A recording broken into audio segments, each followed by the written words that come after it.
Let's talk about Helldivers and error coding for us, Mythics. Online mod blocked in a simple and calm way we'll go step by step. But take heart. Fellow patriots, we understand the desperation of that server's unavailable message, and there's a way back into the fight.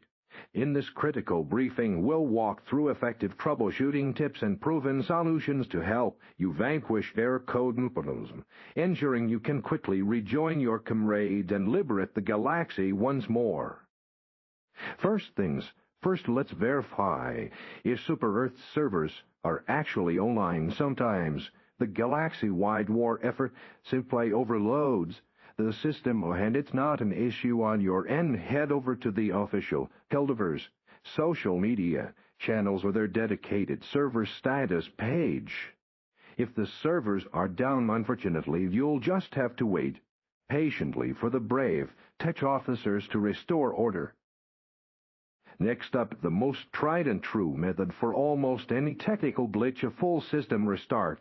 Completely close Helldivers, to then reboot your core console entirely. This simple maneuver often clears up temporary network conflicts or game process hang-ups. Don't forget to restart your router and modem too, giving your entire network a fresh start for democracy.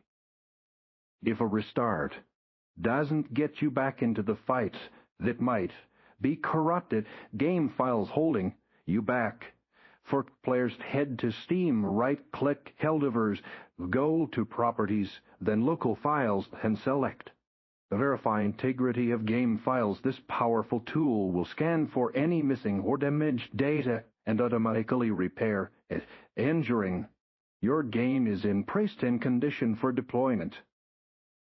Sometimes the issue lies deeper within your own network connection. Try temporarily disabling your firewall or antivirus software to see if they are blocking Helldivers' online access. Also, consider flushing Jordan's cache by opening command prompt and typing your config flushes, then hitting enter. These steps can resolve hidden network blockages and get you back to spreading freedom.